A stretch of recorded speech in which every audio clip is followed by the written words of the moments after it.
Well, hi everybody. Bet you thought I might have forgotten about you. I didn't. We're here. It's 5 o'clock Eastern Standard Time.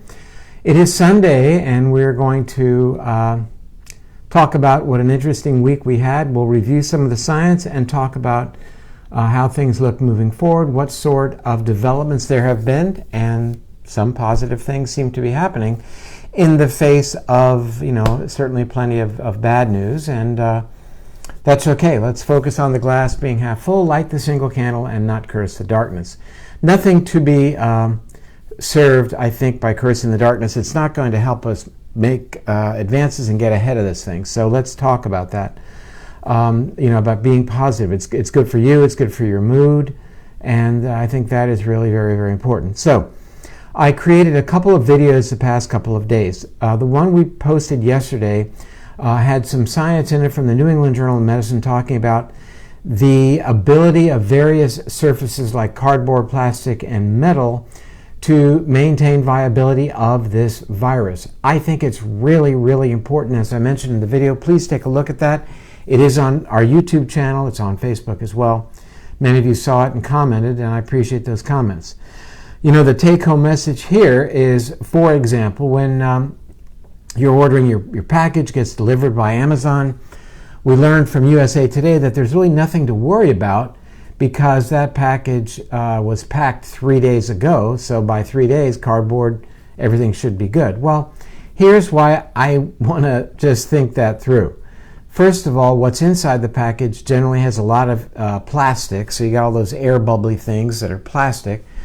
But that's not really the biggest risk. The biggest risk is that package is being delivered by the delivery person who handles that package immediately before it goes on your front porch. That is a risk. That individual, I'm not pointing fingers, but that's a potential vector for bringing the virus into your home. What do? Well, here's what we do. I spray these packages with a little Lysol solution, leave it on the front porch if it's something I don't really need. Pick it up after a couple of days, open and take the contents out, let them sit in the garage for another couple of days, spray them if it's something that you need, a little dunk in some Clorox solution and wash it off. By all means, you don't want to take something out and put it right in the refrigerator, put it right in the kitchen. That's not a good idea, not a good strategy. And this is all about strategy. It's all about risk mitigation, which is what the authors of the study talked about at the end of the study. And of course, we highlighted that. I actually quoted from the study in the video, so I'm asking you to look at that. I might just post another, why don't I just do that for you right now? Post another resource for you that just gives you some great information. This is actually on drperlmutter.com. We have a whole section dedicated to this whole idea and understanding what we should do about surface contamination. I just posted that for you. Hi, Anna Quebeca. Again, thanks for joining. So I think that was some very important information. The next thing we talked about was flattening the curve that you've heard so much about. The reason we need to flatten the curve, and we explained in the video what that means, is because that's the way that we can help offset this incredible burden on our healthcare facilities. So that if you need to go to the hospital and, God forbid, be put on a ventilator that's sick, well, hopefully that should be available to you. But if there's this huge surge of people needing to go to the ICU and be on a ventilator, the hospital is going to have to make some decisions about who does and who doesn't get the opportunity. It sounds really draconian, and it is. Somebody said, posted a comment the other day, why am I catastrophizing? I think that means, why are we talking about this as if it is a catastrophe? This is a Cat 5 storm hitting the entire world. It's the way it is, and we're going to do the right things to help ourselves get through it. Hey, we've been threatened by a Cat 5 hurricane here, and in fact, Irma was a Cat 5. Didn't hit us at a Cat 5, but what did? We prepared. There's certain things to do. In fact, each and every one of you needs to do things now. Now, the next thing that I posted was a video about the microbiome, and I'm looking for comments to see what you people thought of that.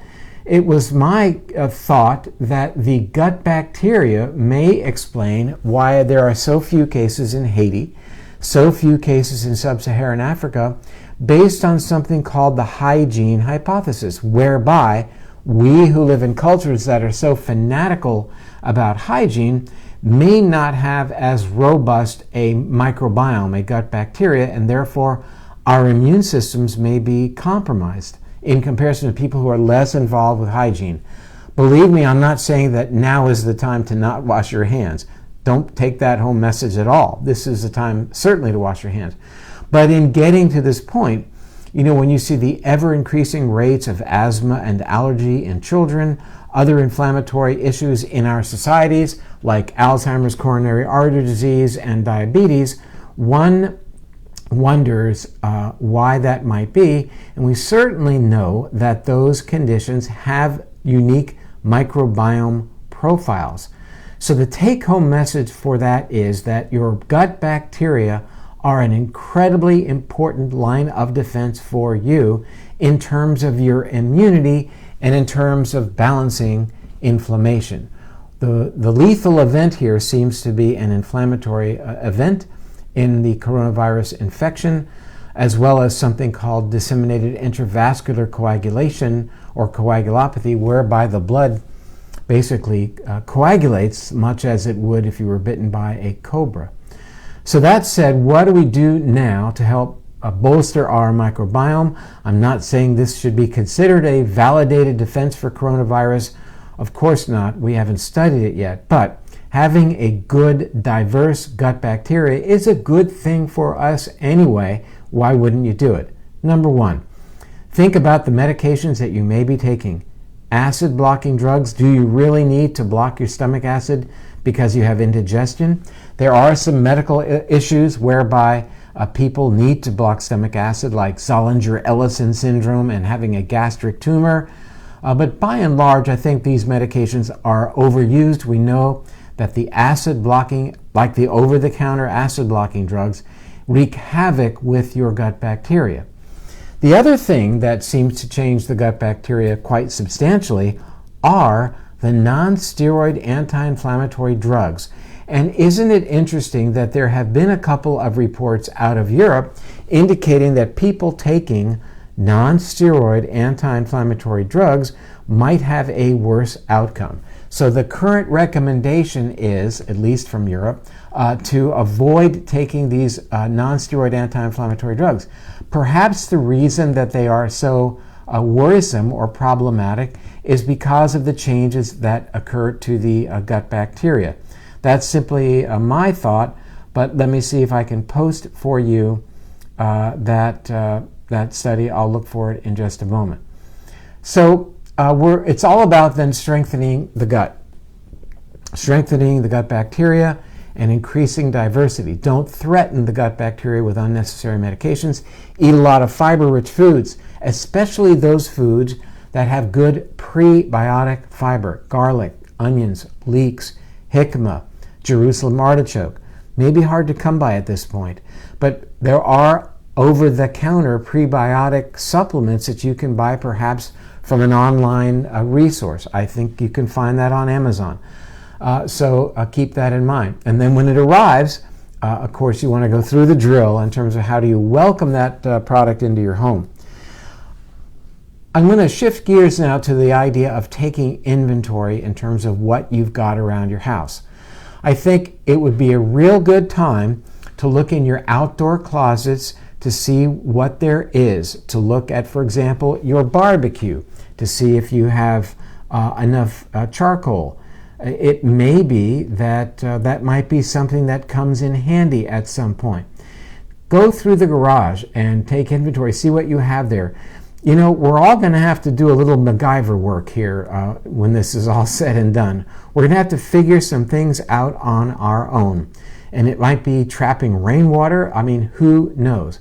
But I would say take inventory, see what you've got. I was out in the garage earlier, looking around. I had cleaned out my garage earlier a few months ago, and I'm looking around and seeing all kinds of cool things that I might be able to employ moving forward. So do that.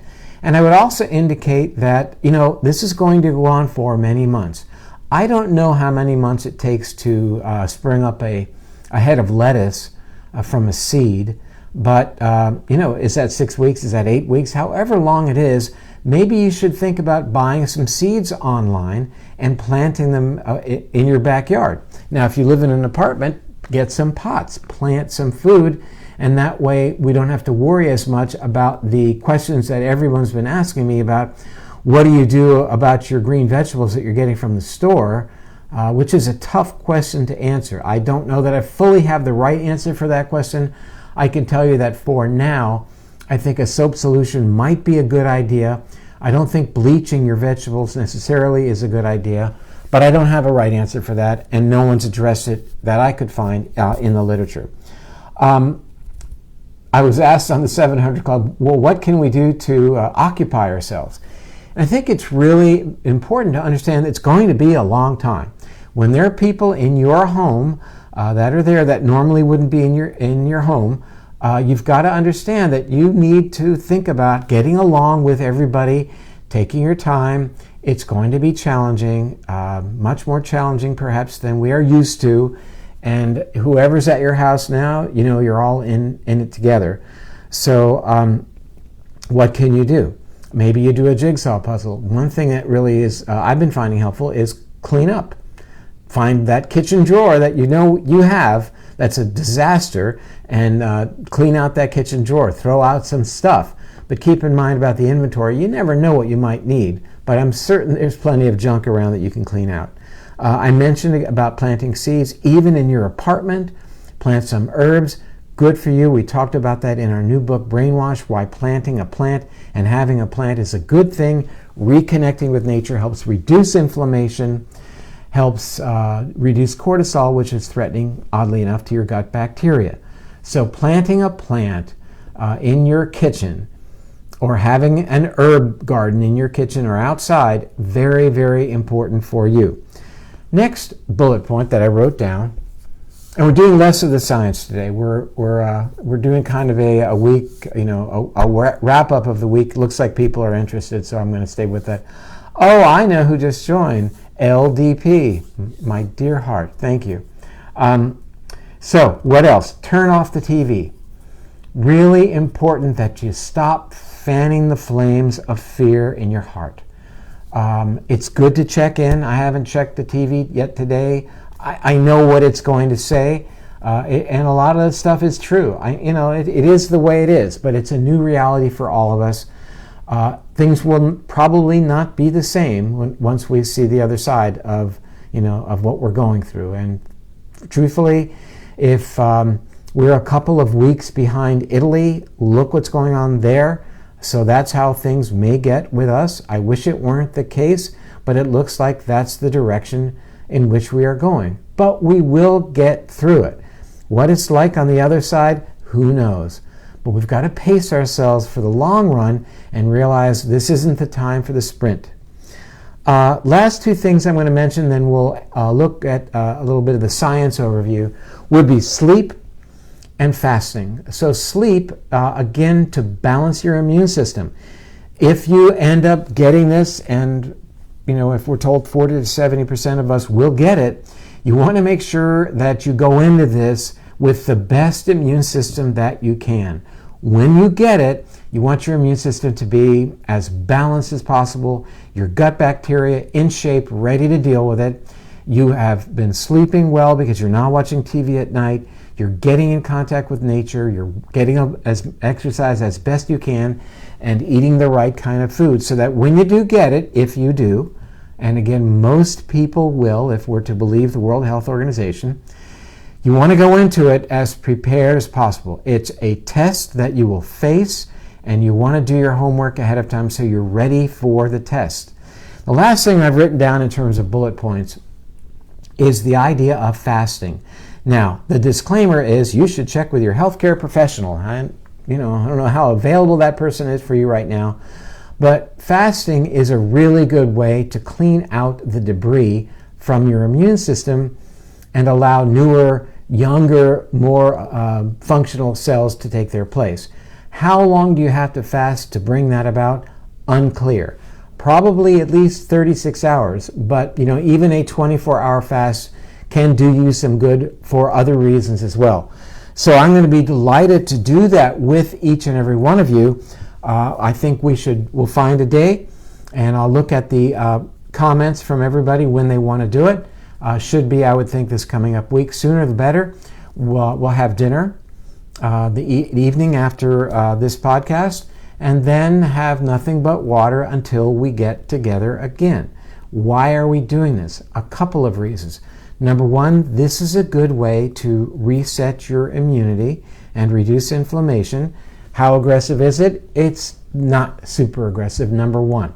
But understand that when we stress our bodies, and we call this, when we stress our bodies and there's a good outcome, we call that hormesis. And one of the best ways to stress your body is to deprive it of calories. A lot of mechanisms kick in saying, oh my goodness, we don't have food, I'm going into protection mode. And that's what fasting is all about. So I'll do it with everybody who wants to join in, and then we can all comment about that. Fasting, very important. Now, we're going to look at some science. Let me get back with you here. And I'll answer some question. Okay, so I was asked again to post the study on ibuprofen. Actually, not a study, but it was published, yeah. It was published in BMJ, a peer-reviewed journal. I'll post that to you right now. And there it is. So that is that. And then I'll post anything else that people want. Just let me know. Let me just move that so I can see. All right. Let's get to our questions. I didn't see that there were any birthday wishes for today. And okay, I'm happy to do that. Hi from Long Island, New York. We all understand what New York is going through. I think Governor Cuomo, in my opinion, has done an amazing job in keeping a level head and really managing resources. You're lucky to have a wonderful governor. Hello from Australia. Trying hard to eat diverse. Good idea. What have you heard about nebulizers and steroid inhaler? I haven't heard anything specifically about that, but we do know that steroids, by and large, downregulate or turn down the immune system, so that might be something to think of. They recommend only paracetamol. Thank you for Helena for saying that. Yes, paracetamol, for those of you here in America, is acetaminophen, also known, one brand is Tylenol. Blanch and freeze, yes, that has to do with vegetables. That's what we are thinking of doing. Lisinopril, an antihypertensive medication.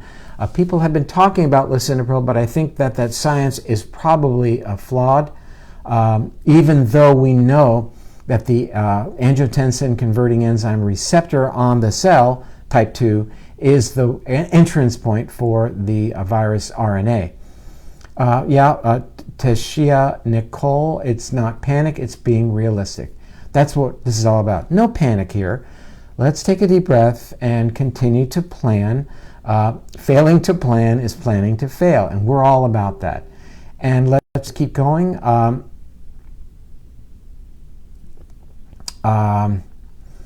Okay, somebody says, take inventory. Are you for real? Step up and help distribute remdesivir. Okay. And I would say to Joanna, if I had remdesivir, I would help distribute it. It is unavailable. So I think my recommendation is that we take inventory of our food and our various supplies that we have at home. Other ideas that you may have, we're certainly welcoming your comments.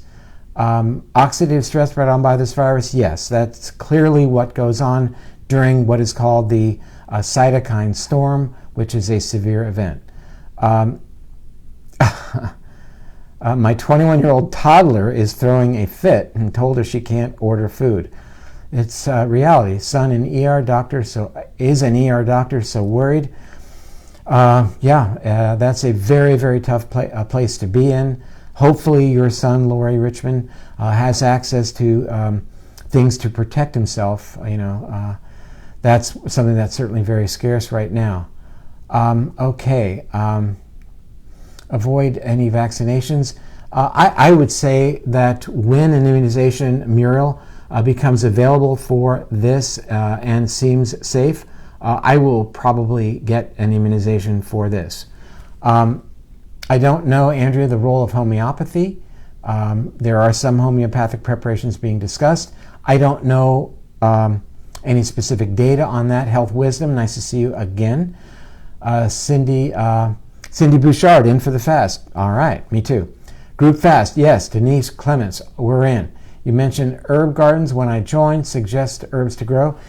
I think you should grow herbs that you like to use for cooking. Things grow well are dill and mint and chives. The thing about the mint, it grows like crazy, so you can use it. You're not going to take the whole plant. I have hypoglycemia and can't fast. Okay, fair enough. Positive karma fast from Shelley Elkins, you bet.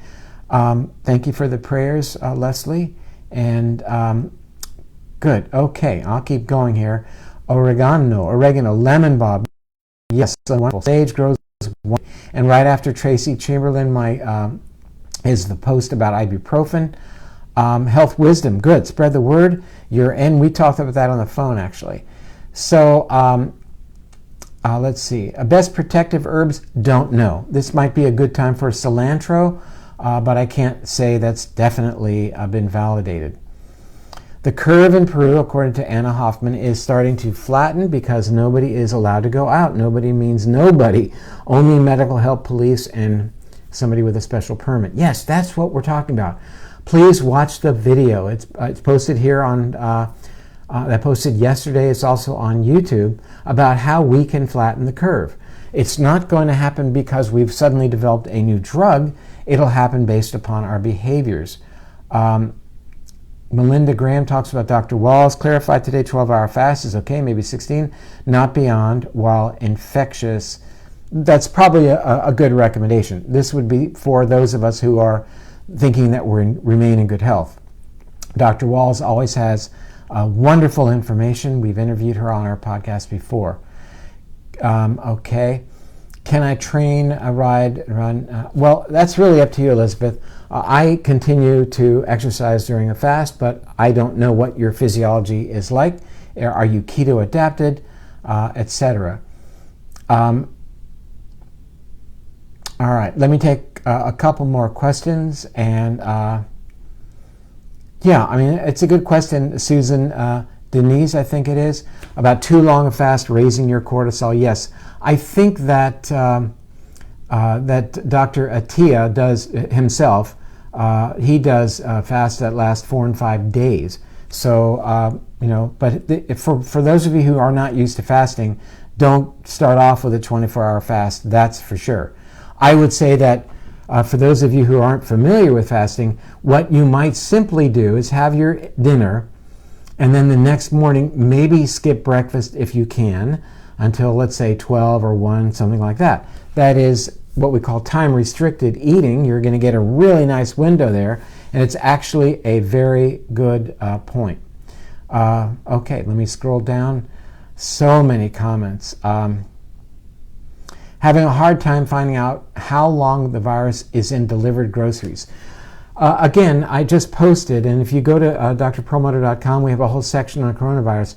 It really depends on how they are wrapped. It looks like about at least 3 days for plastic, so keep that in mind. Oregano is supposedly antiviral. Okay. I came in late. Have you mentioned the medicine from Cuba, interferon?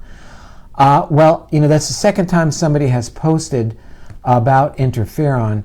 And I would say that we talked about the fact that an interferon beta has been fast-tracked in terms of being made available, at least in England. So I'm going to try to find that study. Here we are. Okay, let me. I'm going to post that interferon study. And so again, there is a brand of interferon that was put out by a company called Synergen, and they are in Britain, and they have interferon, but they're looking at creating a specific product that could be fast-tracked. It is SNG001, fast-tracked for COVID-19 immediately. And let me just read to you. they have received an expedited approval from the Medicines and Healthcare Products Regulatory Agency, that's, I guess, England's FDA, to conduct a trial of this drug, inhaled formulation of interferon 1 beta, in COVID-19 patients to potentially assist with the global outbreak. So let me tell you why this is important, because it looks like those with lower interferon 1 beta are at higher risk, and also, if you can believe it, it looks like the virus is able to lower interferon 1 beta. Wow, certainly pretty stealthy and aggressive, not good to know, but maybe that will pave the way for this drug. I will post it now, and there you go. All right, well, listen, everybody. I plan to be back tomorrow. I will give you some, great. Let's do it. We'll have supper tonight, and we will reconvene tomorrow at 5 o'clock. For those of you who are used to doing a fast, let's do it together. If you've not fasted before, you should check with your healthcare provider. I wouldn't think you should jump into a 24-hour fast willy-nilly. I will. There's a lot to talk about and a lot to know about fasting, and we've talked about it extensively on drperlmutter.com. All right, everybody. I know there are a bunch of you on their questions quite extensively. Okay, perfect time to brainwash, that's for sure. And Anita, I think it's Rasik, thank you as well. All right, I'm going to not sign off yet. Hang on. Steady as she goes. Here we go. I do want to tell you that I'm going to be interviewing tomorrow Dr. George Tetz, T-E-T-Z. He is an expert in phages, these microscopic particles that affect gene expression, and has a lot of interesting things to say about what they've discovered in terms of sequencing the COVID-19 genetics, and he's going to talk to us about that. I will record that and we'll get that up to you guys as soon as possible. Okay, so as promised, today's poem is by Henry Wadsworth Longfellow, and it is called Children. Here we go. Come to me, O ye children, for I hear at your play, and the questions that perplex me have vanished quite away. Ye open the eastern windows that look towards the sun, where thoughts are singing swallows and the brooks of morning run. In your hearts are the birds and the sunshine, in your thoughts the brooklets flow, but in mine is the wind of autumn and the first fall of the snow. Ah, what would the world be to us if the children were no more? We should dread the desert behind us worse than the dark before. What the leaves are to the forest, we with light and air for food, ere their sweet and tender juices have been hardened into wood. That to the world are children, through them it feels the glow of a brighter and sunnier climate than reaches the trunks below. Come to me, O ye children, and whisper in my ear what the birds and the winds are singing in your sunny atmosphere. For what are all our contrivings and the wisdom of our books when compared to with your caresses and the gladness of your looks? Ye are better than all the ballads that ever were sung or said, for ye are living poems. And I'll leave the rest for you guys. Okay, I didn't realize that poem ended so somberly. Anyway, and I will take requests for poems from you guys. All right, talk to everybody tomorrow. Have dinner tonight, and if you're joining in on the fast because you've done this before, see you guys tomorrow. Bye for now.